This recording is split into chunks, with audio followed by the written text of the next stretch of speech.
Hi, Pashi. Hi, Sufi. How are you? I'm good. How are you? Good. I'm really good because I got my posh hat back. Yeah, explain, please. Yeah, I was leaving Flagstaff wearing my posh hat. And I should note, so I have a posh hat. And the reason I have a posh hat, anyone who listens knows I call my brother Posh.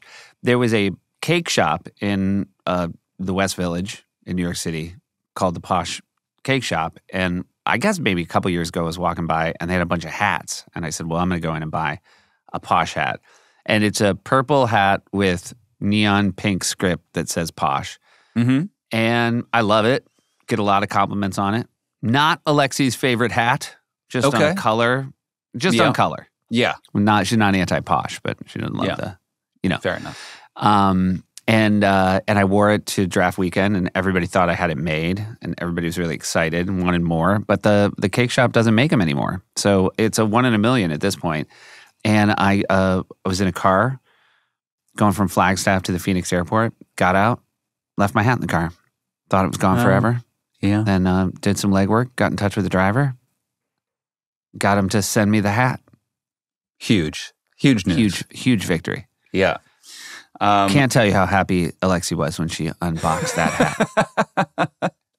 It would have been a great unboxing video if you gave it to her and was like, I just want to film you. Because she would have been excited thinking, why are you filming me? And then the disappointment. And the day before I would have told her, hey, I lost that hat.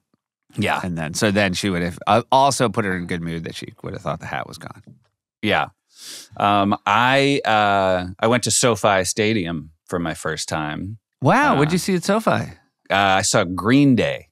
Oh, wow. Who I don't think I've ever seen somehow. But, I mean, I've loved them forever. And, but I was like trying to figure out, is there a good place to park where I'm not going to sort of get raked over the coals? Yeah. And there's this website or this app called Spot Angels. And I was like, there's this little neighborhood and they say you can park anywhere up here. It's all like green. It's like you can park for 4 days. And I went with my buddy Devin and I was like, do you mind maybe walking 20 minutes? And I think we're going to get out faster because we won't get buried in parking. And he's like, sure. So we pull into this little neighborhood, signs everywhere that say no stadium parking, tow away. You got to have this permit. Otherwise. So the app has let you down immediately. App really let me down. And then the next thing it said is, next best thing is parking at the Forum. And that's going to be $25. So I'm like, all right, we go. There's a left-hand turn. It's like SoFi and Forum parking. We get in the lane for Forum parking. And then there's a sign that says Forum parking sold out. Okay. You got to have a pre-printed pass. Gotcha. So it's going bad. It's going bad. Then I get in the SoFi parking line and you're just sort of like, you're railroaded at this point. There's no getting out of it. There's like 4 lanes. And you get up to pay the person. What do you think it costs to park at SoFi? Well, if the Forum was $25 and SoFi is prohibitively expensive, I will say $27.50. $125. Jeez Louise. And the woman with the little machine to take my credit card, I was like, what? And she's like, it's not me. And I was like, oh, I know it's not you. Yeah. But we had to do that. And then we had to walk all the way around SoFi because one of these gates were closed. And but man, Green Day's so good. They play Dookie all the way through, and then they play American Idiot all the way through. And I know American Idiot better than I know Dookie all the way through as a top to bottom listen. And they're great. It was awesome. And caught the end of the Pumpkins. We were sort of like a bit waylaid from all this. Oh, the Pumpkins opened. Yeah, Pumpkins opened. Also, we were in section B2, and in front of us was section A2. And there was this post during the Pumpkins saying A2, but as I'm looking at the stage, I have to like lean to my left to see Billy Corgan. And I'm like, this is an obstructed view seat. This is unacceptable. And I'm taking pictures, and between the two shows, Devin has gotten food. He's now joined me. I point this out to him. I'm like, this is going to be a problem. I'm going to be really angry about this. And I take a video, and I have every intention in this moment of suing Ticketmaster. Yeah. because this is an obstructed view seat. This is a new thing. 100%. I'm looking forward to the, I think it's going to be season 2 of Presumed Innocent. It's going to be this trial. Yeah. But I was fired up and I was... I've been with you during one of these firings. Yeah. And it seemed like a slam dunk case to me. I was going to be the dude that brought down Ticketmaster. Can I predict what I think happened? Sure. It was just a guy dressed like a post and he moved. Close. The post was on a little spinny thing, and right when the show started, they spun it and it dropped down to sort of a normal person's mid-back height. So it was just letting people know where the seats were. Yes. That's very novel. So a very high, well-marked, this is section A2, but then when the show starts, they bring it down. Yeah. Although I will say, disrespect to the Pumpkins to have it up during their set. Oh, okay. Yeah, if it was up during their set, I agree. That is disrespect. Yeah. But maybe not enough to bring your full legal force down on Ticketmaster? No. I wish I was there to get a video of you watching how wrong you had been, and then I would have sent that to Ticketmaster. I'm like, if this guy ever shows up with a summons. Yeah. Something happened that I never care for, but I was only on the ground for 16 hours in Los Angeles. I did not see you. I didn't even know you were coming to town. Well, I had to come lose my Emmy. But landed and went straight to the hotel. Got put on my tuxedo. Yeah. I will say the win of the day, Steelers 2-0, so I'll take that. Yeah. And then went to the Emmys. A lovely time. Got to present with Bowen Yang and Kristen Wiig and Maya Rudolph, which was a delight. I hear it was super funny. I haven't seen it. It was a good bit. Yeah. And they're obviously the best to be in that four-shot is a honor and delight. Lost our Emmy, totally fine. And then got on a 6 a.m. flight home. Wow. And a shout out to not the way George Miller wants you to watch it, but I had not seen Furiosa. I still haven't either. Oh, I mean, go see Furiosa. I mean, I know it's too late to see it in a theater, but at least watch it on a TV. I watched it over the course of 2 days on 2 different airlines. Mm-hmm. Loved it. And I love Fury Road, so I don't know why I waited so long for Furiosa, but great. Yeah. Well, Mackenzie had a little bridal shower. A bunch of the people at the barn had a sort of nice dinner evening with her. Her sister was in town, so they went after that. And I was like, I'm going to watch this Napoleon, Joaquin Phoenix Napoleon. And I went online because as soon as I pulled it up, it was like, do you want to watch the theatrical or you want to watch the director's cut? And I was like, I don't know. And all the sort of things said that the director's cut was better. So I did a 3.5 hour Napoleon. And? I loved it. Great. I love it. All right, look at this. Now this is a new segment where you just are getting loose Rex from Posh and I. Just got a loose Rex. Hey, it's a listener episode. And since you've been listening to us just go on and on, we would like to listen to you. Oh, real quick, somebody on Instagram said, I can't believe you got bullied out of doing my favorite part of the show. And I think that in this case, you're the bully. So we're going to listen to our listeners. But first, why don't you listen to Jeff Tweedy? Family trips with the Myers brothers. Family trips with the Myers brothers. Here we go. All right, so we've done this before. We're just going to drop in a listener story, and let's all enjoy it together. First time Josh and I have heard it. Hi, my name's Joe. I live in Playa del Rey, California, but grew up in the suburbs of Philadelphia. I'm the youngest of 5 kids, 1 older brother, 3 older sisters, and our family trip every year was going to the Jersey Shore for a week. A little backstory before the story. My mom signed us up for everything. Even if we didn't want to do it, she signed us up. Not because she was trying to live her life through us to compensate for that time she got the polio and the Great Boston outbreak in the summer of '52. She just didn't want us to miss out on anything. This particular story took place in 1986. We were staying in Ocean City, New Jersey. I was very intent on buying a hermit crab that year and convinced my parents that I needed 2 of them. One small little fast one that I named Spuds McKenzie after my favorite alcoholic dog, Spuds McKenzie. and a larger, lazier one named Checkers because he had a checkered shell. And at 7 years old, that shit made a lot of sense. Anyway, that summer, I saw a flyer for a hermit crab race on the boardwalk, and I was jazzed to the max. My mom glanced at the flyer, and what she saw was something called the Miss Crustacean Beauty Pageant. She, of course, then mentioned this to my sisters to get them to compete. They declined immediately, but my mom would not have it. Now, my grandmom was a seamstress, and I'm pretty sure she made their outfits by hand, which added to the pressure my mom was already putting on them. It was a full-court press of Italian guilt, which I like to refer to as the gabagool. On the day of the big race and the pageant, my mom dragged my sisters in full makeup and handmade gowns to the boardwalk, where we soon found out that the Miss Crustacean Beauty Pageant was for hermit crabs, not human people. Now, of course, my sisters were completely embarrassed, but I was there to win a goddamn race, and I couldn't let anything break my focus. You might be wondering, how exactly does a hermit crab race work?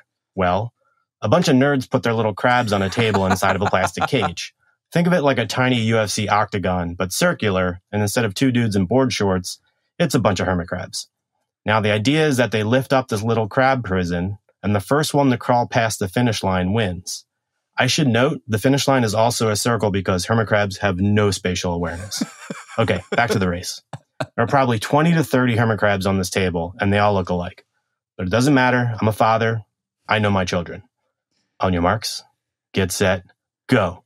The head nerd lifts up the cage. Spuds is immediately attacked by a larger hermit crab, holding him back. Now, I know what I'm about to say will sound made up, but I swear on my seamstress grandmother, this happened. Checkers pulled out his big claw and pinched the big bully crab, freeing his little brother. Spuds then took off and booked it past all the other crabs, reaching the finish line, in my opinion, first. But, as you can imagine, there was no photo finish, so Spuds ended up taking second. I learned some valuable lessons that day. The world can be brutally unfair. Second place ribbons are red, and that, unless you're in Florida, a Miss Crustacean beauty pageant is probably about forcing a crab to wear a dress, not a person. Love the podcast, guys. Oh, and Josh, your songs at the end are fantastic. Please don't ever stop.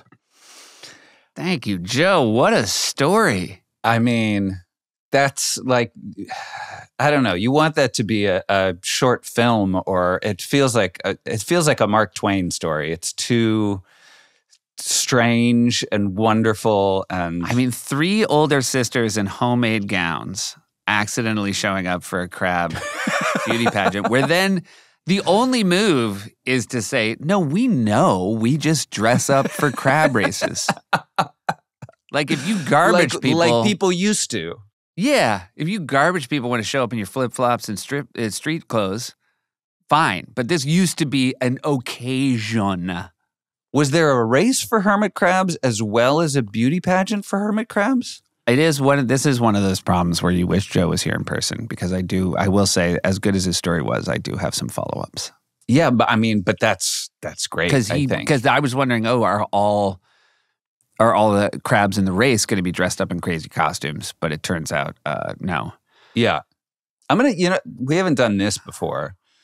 If Joe can just reach out and Joe, let us know. Was there also a hermit crab beauty contest? Who won that? And how much? I also have a question. How much did you pay for the hermit crabs? Yeah, don't you just find those? Yeah, that's what I would have thought. If someone was like, if my kid was like, I really want a hermit crab, I'd be like, best of luck. I mean, I wouldn't say like, all right, let's head on down to the pet store. But I guess, again, this is Jersey Shore. I bet there's a lot of people listening who go to the Jersey Shore. They're like, the first thing you do is buy the kids crabs. Then they're good for the whole summer. That was before Tamagotchis. That's how you knew your kid could be a parent one day. Could you get the crabs through the summer? Yeah, I mean, it must just be a similar thing to like goldfish. It's like, oh yeah, these things are.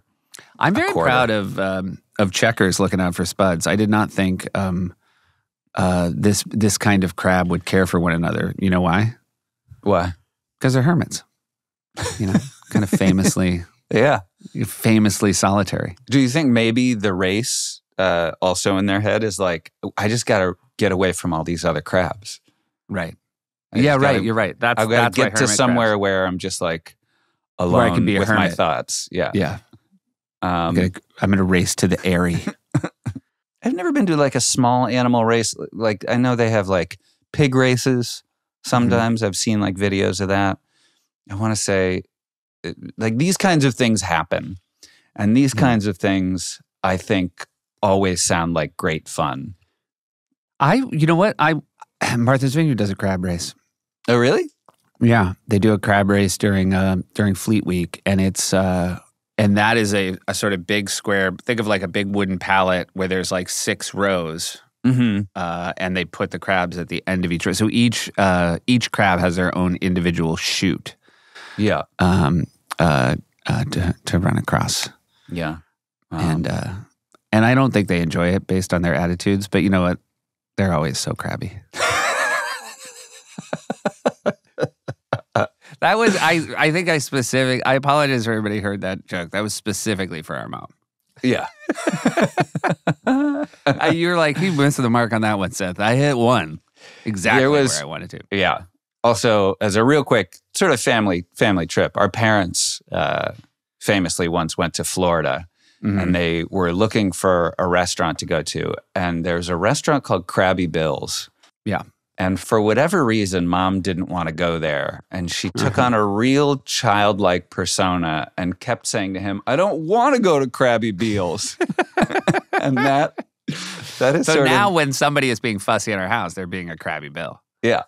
By the way, Krabby Bill's might be a fine, wonderful restaurant. Might be a fine establishment. Also, I'm pretty confident when that happened with them, we were in our 20s, if not our 30s. Oh, yeah. No, that's a very late breaking story. We were not children, and yet we still are like, she'll be like, ugh, your dad's being a real Krabby Bill. Yeah. And by the way, my brother-in-law Zach, his parents Bill and Kathy are fantastic, but mom literally goes, oh, it's Krabby Bill. I'm like, you can't call him Krabby Bill just because his last name's Bill. Not Krabby at all. Yeah. Also, it's his first name, but yeah. Yeah. And now we're going to take a quick break to hear from one of our sponsors. Family Trips is supported by Airbnb. Hey, Bashi. Yeah, Sufi. You know we have an annual trip. Yeah, we sure do. We got a couple regular trips, but which trip are you talking about? I'm talking about the fact that you and I and 10 of our closest college friends get together every September for our fantasy football draft. Such a good trip. Very little of the trip is about a fantasy football draft. Yeah. I always feel a little nerdy saying that we're going on a fantasy football draft, but we're going to hang out with our buddies.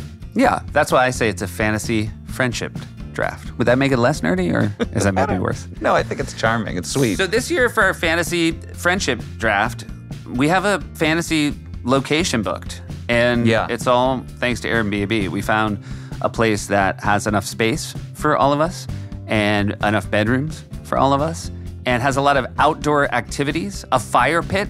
There's a fire pit, Pachi. There's a fire pit. I want to say there's a volleyball court. Yep. There's a pickleball court.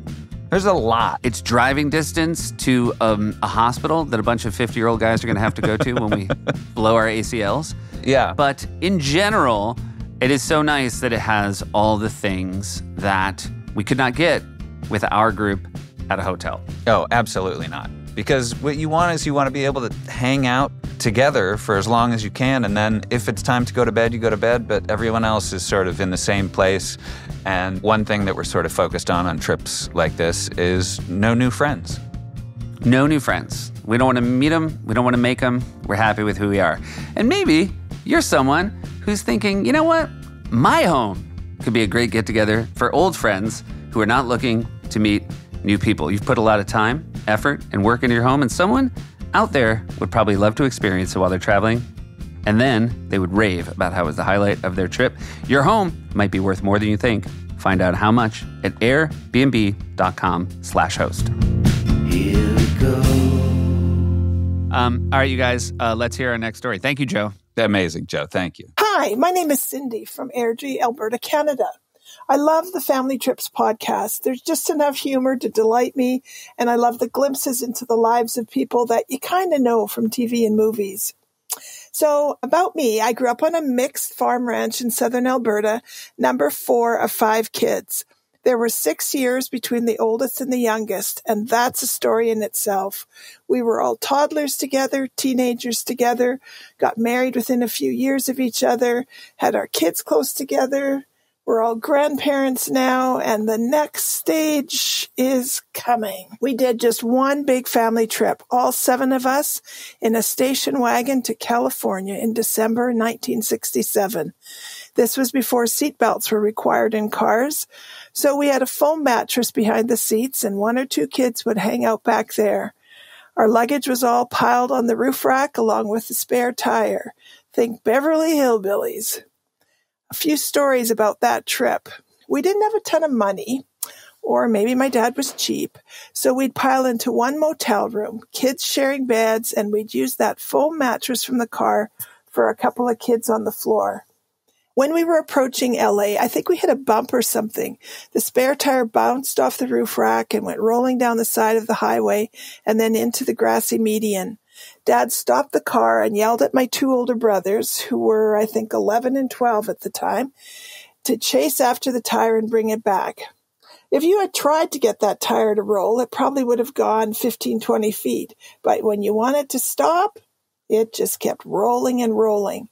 So here are these 2 little country boys running down the median of an LA freeway, desperate to grab the tire. The story ended happily with the tire retrieved, back on the roof rack, and on we went. When my parents died a few years ago, we found all of Mom's travel journals. She'd log every penny we spent on those trips. Driving from Canada to California and return, total cost for gas was $113.51. It cost us $11.25 for Disneyland, plus souvenirs and food, for a grand total of $20.08 for a family of 7. My husband and I are planning a road trip this winter. My hubby has finally been cleared to travel into the U.S., and that's another story for another time. We're hoping to find a small motorhome, head to California, across the southern states to Florida, and then back north to get home to Western Canada. We'll be visiting some friends and family along the way and hoping to cross a few things off our bucket lists.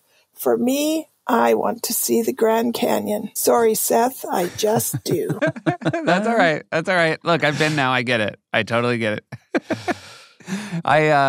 I think what you and your husband should do, Cindy, is you should take a road trip, but you should try to only spend what you spent on your trip with 7 people, so you can go from Alberta to a different part of Alberta. Like once you hit like $140, you have to turn around and go home. Yeah. A tire, like a car tire, a spare tire, I feel like I don't know. I'm trying to get a good sense of, I don't have a good sense of what an 11 or a 12-year-old is capable of. But I guess country boys in Alberta have probably been raised to be a little tough. If you've been raised on a farm, you've chased a tire. Yeah. Or you could lift a tire. You've done some lifting. Yeah, you could definitely lift a But tire. I'm imagining 2 boys of that age. Like us. Yeah, we'd be like, Dad. Yeah. That tire's gone, man. Yeah. But like, It's over. If I had to lift a tire right now for my car, I guess you roll it back. But oh my God, it took you that long to come to the conclusion that you would roll a tire back? I think that's like, that would truly the dumbest thing to see would be somebody walking down the side of a highway carrying a tire. Well, it would be 2 people, Seth. Yeah, it would be 2 people carrying a tire, which is maybe even more unwieldy. Have you ever switched a spare on? Yeah. You know my spare tire story. Yeah, I do. You want to tell the people? Yeah. I mean, I've told it before, but okay. we got a flat tire before we have kids. I'm driving. Winter, freezing cold. We're outside a diner. And Frisbee, tiny Frisbee, wearing a little sweater. Yeah, wearing a sweater vest. Little Italian greyhound. And we don't have service. We're not in the middle of nowhere, but we're just in a weird, like, no service spot. Yeah. But it's nice, though, that cars all have, like, a spare tire and then, like, the tire iron in there. Yeah. It was all there. Yeah, you got all the gear. So you're all set. By the way, even Alexi knew that was not the right outcome, but she went inside and said, hey, can we use your phone to call AAA? And they were like, oh, what's the problem? She's like, oh, we got a flat tire. And then some guy sitting at the diner was like, you got a spare? And she's like, I'm pretty sure we got a spare. He goes, I'll go out and change it. And so he walked out, and obviously he thought this was a damsel in distress. And instead he walked out, and I was sitting in the driver's seat playing Scrabble on my iPad. And he was like, oh, hey. I'm like, hey. He goes, I'm going to change the tire. I'm like, oh, great. And then he got the stuff out. And then he was like, then he came back. He's like, you got to get out of the car. I'm like, oh, okay. There's a picture of you holding your 7-pound dog. We can't all be raised on farms in Alberta. We were raised in New Hampshire, and Dad taught me how to change a tire. Well, yeah, he taught us how to change a tire. Use the F word in every single conjugate. Literally, listen, Dad changing a tire was conjugating the F word. Very Christmas Story. Oh, yeah. I do love Cindy's plan to sort of get an RV and drive and stop and see people is just, it's the best. And when I drove cross country, I would stay with people and I would show up right around dinner time. I would be shown to a room where I would be a guest for a night. We would have dinner, and then I'd be tired from driving all day.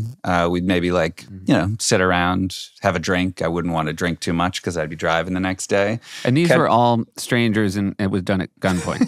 No, this was Denny. You're like, now we're going to have a drink? This was play Rob. a couple games. This was Rob Fanter's parents in Des Moines. Oh, that's good. This was my buddy Mark Cottrell, who was with his wife's family in St. George, Did you map Utah. it out? Did you sort of push pins on maps beforehand? Yeah. Of like, these are where I'm going to hit? That's really cool.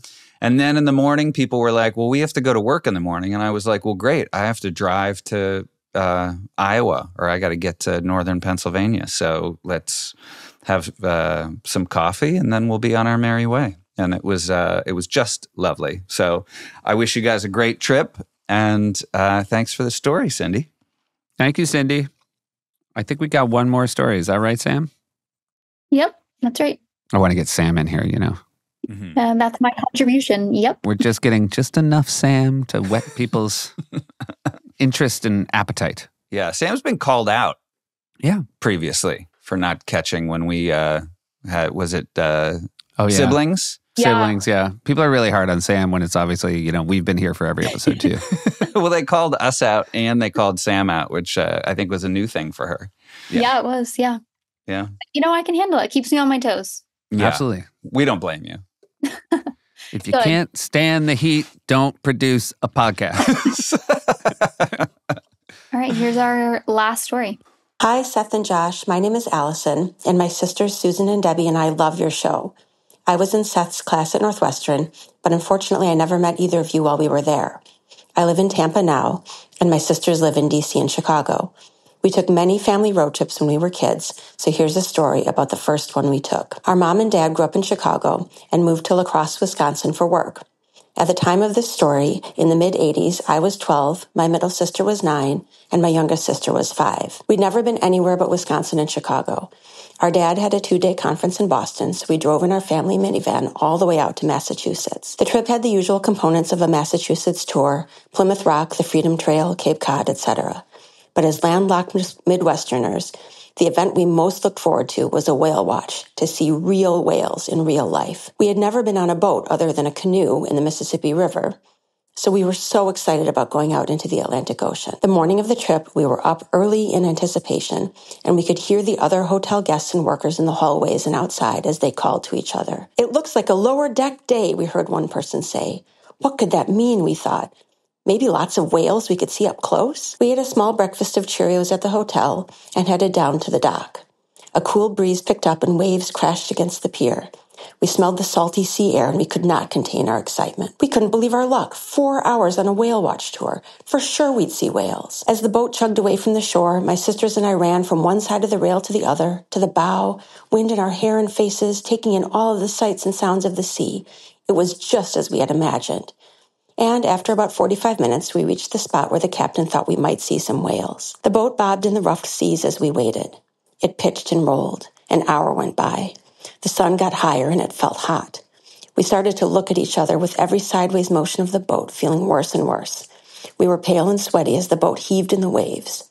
No whales in sight. At that point, we had split up. My mom consoled my 2 younger sisters, and I had my head down on my dad's knee, struggling to keep it together. What time was it? Only 2 hours had gone by?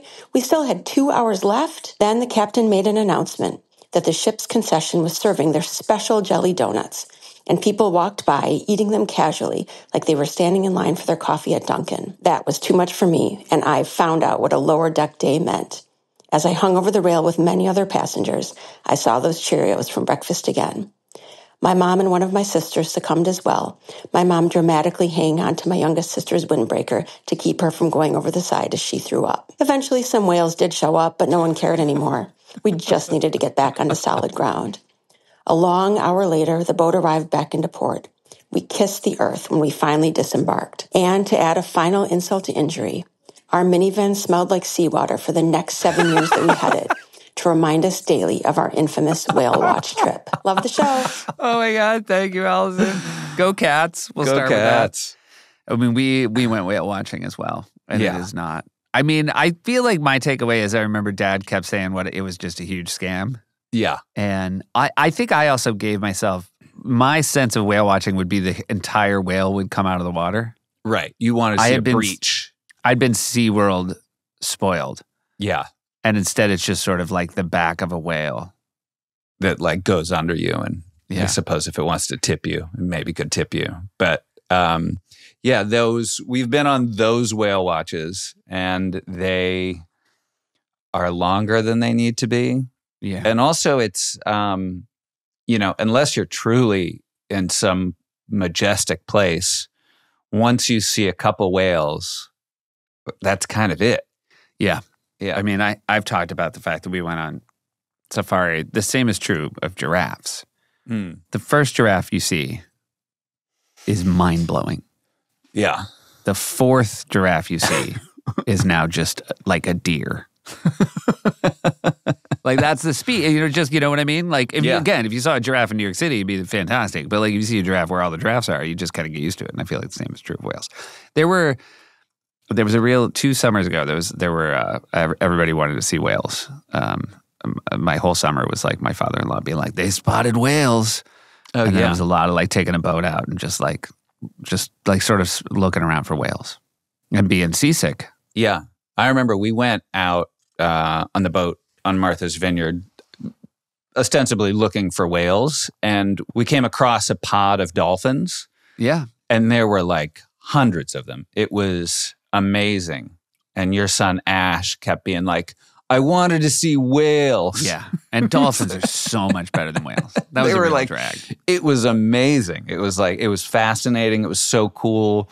We cut the engine and we were surrounded. It was amazing. Yeah.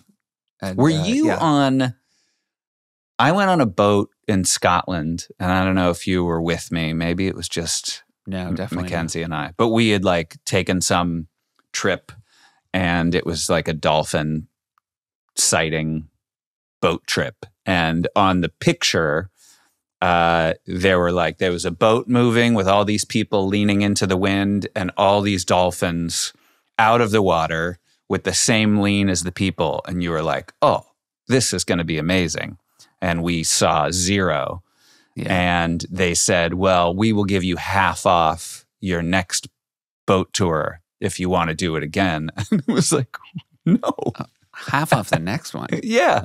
But then I will say, because we went on a boat in Loch Ness. Yes. And we did see the monster. So you've been, Yeah. we did not strike out that time. Yeah. She's down there. Old Nessie. Since we're talking about whales, and again, sometimes people will say, do you have what's your hidden talent? People ask me that during like a Q&A. Uh-huh. And I always say like, I'm not hiding anything. I'm doing 4 shows a week. Right. If I had one. You have a good answer though. And since we're talking about whales, you and Dad have this weird genetic inheritance where you can echolocate. Well, we can it's more of a dolphin, but it's a dolphin click. All right, so Josh Josh is doing this with his mouth.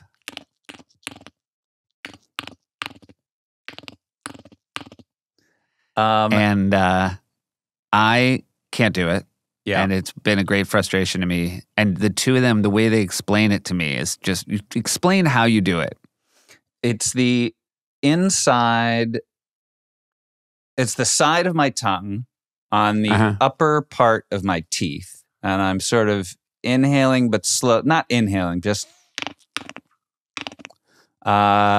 it vibrates off the inside of my teeth, the side of my tongue.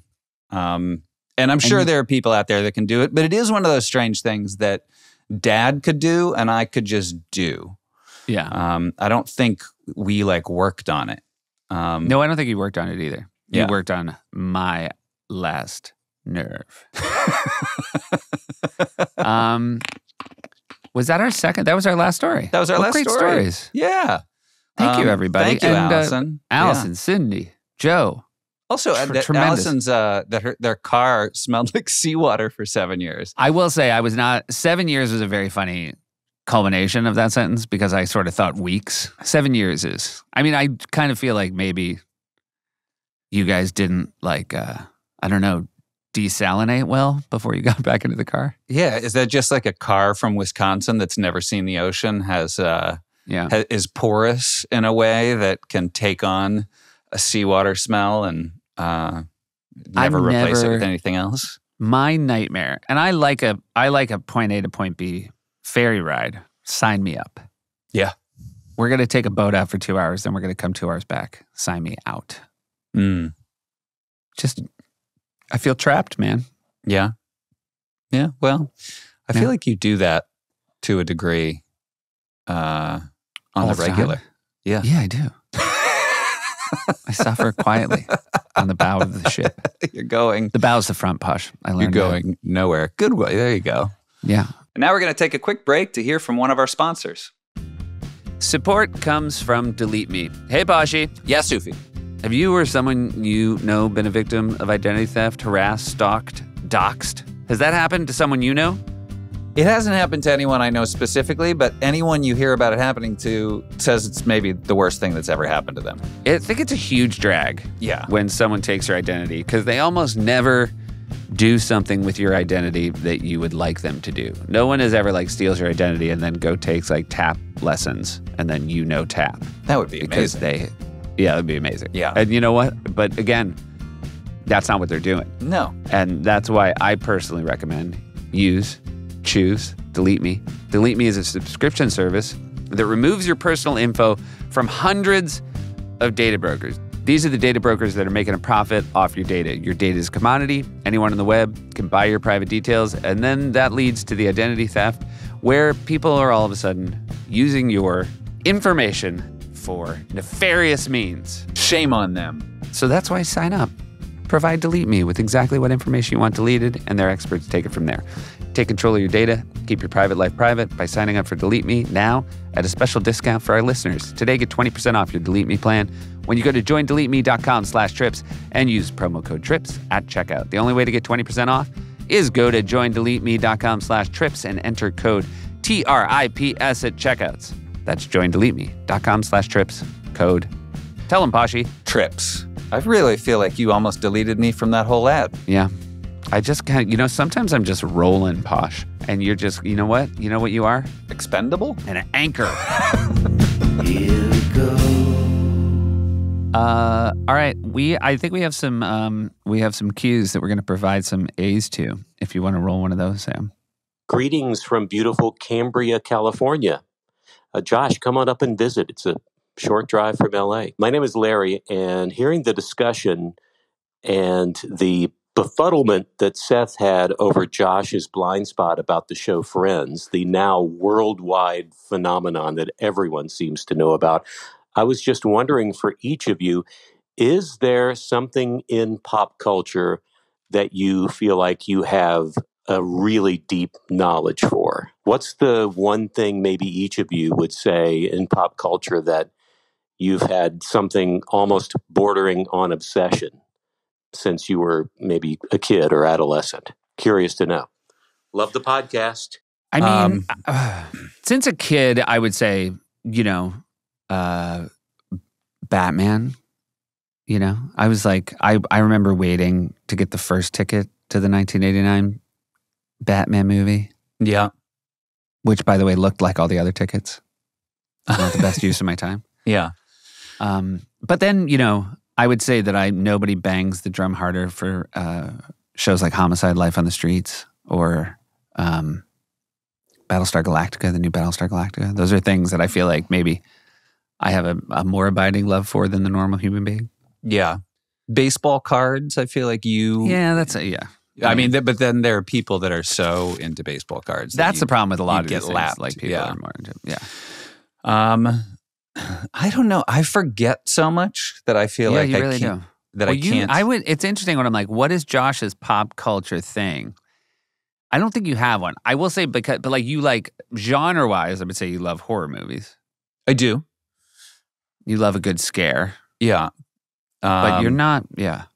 Yeah, but I don't know. I would say like I love Seinfeld, but then, Sal Gentile, one of our writers, knows Seinfeld such a, granularly in a way that I don't. So Right. I don't have an encyclopedic knowledge of anything, I think. Yeah.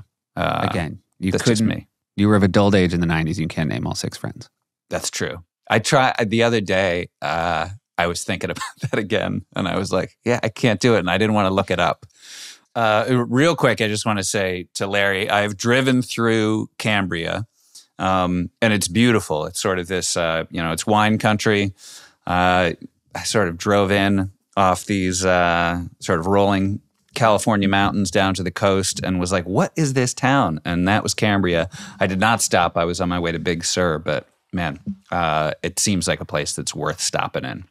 All right. Put that on your next family trips, everybody. Cambria. Hi, guys. My name's Kate from Philadelphia.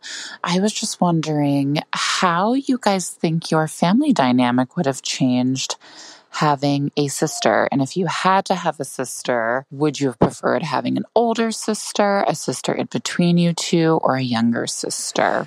I mean, now being in a situation where I have 2 boys that are the same distance apart as you and I, and watching them with a little sister, I would love to have had a little sister. Yeah. We talked about what it would have been like to have a little sister when we were kids. We, talked about how we probably would have been a real pain in the ass to any dude that wanted to date her. But yeah, I think that would have been really fun. Although also, that older sister thing that we hear from so many of our guests and, sort of having those early crushes based on friends of the older sister and trying to show off for her friends to be noticed. I feel like that is something that I would have been very into. Yeah. I think reflected back on, sadly, but very into at the time. Yeah. We had a hilarious thing is happening right now, which is Alexi, who has impeccable taste, impeccable style, and has friends with impeccable taste and impeccable style, has received all these like gorgeous hand-me-down dresses for Addie. Mm-hmm. And all Addie wants to do is wear pants and a t-shirt. And today, Alexi, I just heard her saying, will you just please put on a pretty dress? And she's like, I want to wear pants like my boys, like my boys. She calls her brothers the boys. And so it's so funny. Like Alexi's like, I can't believe that because there's these 2 dumb boys, my daughter, and like just the stupid, she looks so funny to me, but it is, and it's my dream come true that now Alexi has to deal with a stubborn woman. I'm like, oh no. But it's the best. Yeah, I have seen, there are some great pictures of Addie in adorable dresses. So they're out there. She'll put them on. They're out there. Yeah. I had to walk all 3 kids plus cousin Agnes to school today. And Addie's in preschool. She's in a room called the Red Room. And Agnes started singing to her Addie's in the Red Room. And then Addie heard it and started singing along, but she had misheard it and started singing Addie to the Rescue. She heard Red Room is Rescue. And then the other boys go. So I was like, I'm pushing Addie in a stroller. And then I got 3 kids on scooters next to her and they're all screaming Addie to the rescue. And it was really good times. Yeah. Great. Yes. So I would have loved one. Sure. Obviously we ended up, it just, the problem would have been, would she have wanted to be cut in on the podcast? You know?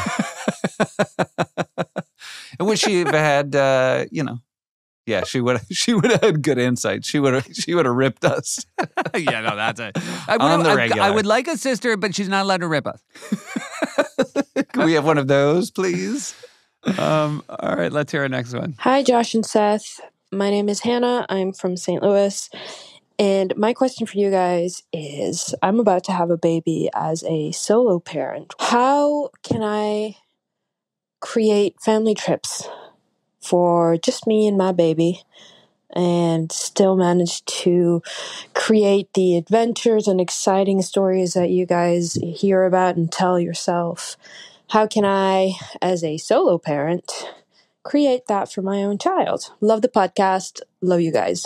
Thank you. First of all, congratulations. Yeah. Second of all, you are going to be fine because you are going to love the company of that baby so much that it will just be so natural to you where to go and what to do. And you can't possibly know what that is yet. But I'm almost jealous of how special it's going to be, in this chapter of your life where it's just the two of you doing all these things together. My fiance, Mackenzie, her parents are divorced when she was pretty young, and she used to take trips with just her mom. And they still talk about this place, Cook's Cabins, which is in Cape Cod. And I think they're these sort of seaside, weather-beaten cottages, and they would get one of those for a week after Labor Day, which was like a more affordable time of year. And there were these sand dunes that you would hike down to the water, and they just sort of hang.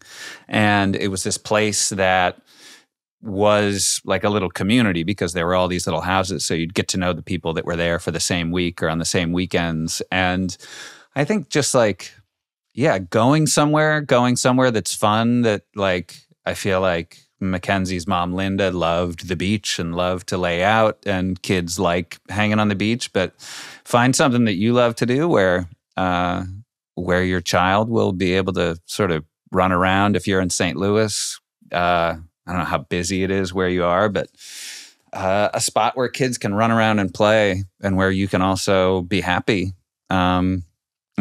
Make those memories. That sounds exciting to me. You're going to want to be with that baby, and that baby's going to want to be with you, and that's the most important part of any family trips. So, two-person family. Congratulations again. That's still a family. Hey, thanks everybody. We really do love these episodes, and we couldn't do it without you, and that was just wonderful today. Thanks, everybody. Josh, do you want to say that thing about what the best way to move a wheel one more time, just in case people forgot? Yeah, if you're 11, find a 12-year-old. Pick up. It works at any age. Okay, yeah, but ideally, that's the perfect age. And you pick up one side of it, and then you have the other person pick up the other side. And you carry it sort of like like you're moving a table. Yeah, just like a janky back and forth. Yeah. Shuffling, little shuffling steps. Yeah, that's the best way. All right. Thanks, everybody.